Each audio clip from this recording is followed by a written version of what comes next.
हाँ, तो operating cycle क्या होती है वो देखते हैं भाई। देखो, जो ऑपरेटिंग साइकिल होती है वो कैश से कैश तक का सफर होता है। मतलब आपने सबसे पहले रॉ मटेरियल खरीदा, यानी कच्चा माल खरीदा। वो रॉ मटेरियल क्या होगा भाई, उस पर प्रोसेस होगा, प्रोडक्शन का प्रोसेस होगा, तो वो किस में बदलेगा, वर्क इन प्रोग्रेस में बदलेगा।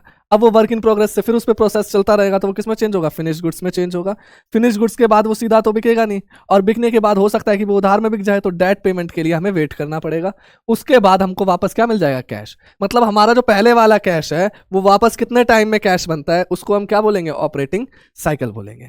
ठीक है, तो चलो देखते हैं भाई operating cycle as a definition. The term operating cycle is defined in schedule 3 of the companies act, और वो क्या कहता है, as follows, operating cycle is the time between the acquisition of an asset, processing and its realisation into cash and cash equivalent. तो operating cycle सिर्फ और सिर्फ उसे कहते हैं जो कैश मतलब कि खर्च होता है और वहां से पूरा प्रोसेस करके वापस से कैश हो जाता है, उसे हम क्या कह देते हैं, ऑपरेटिंग साइकिल कह देते हैं। ठीक है।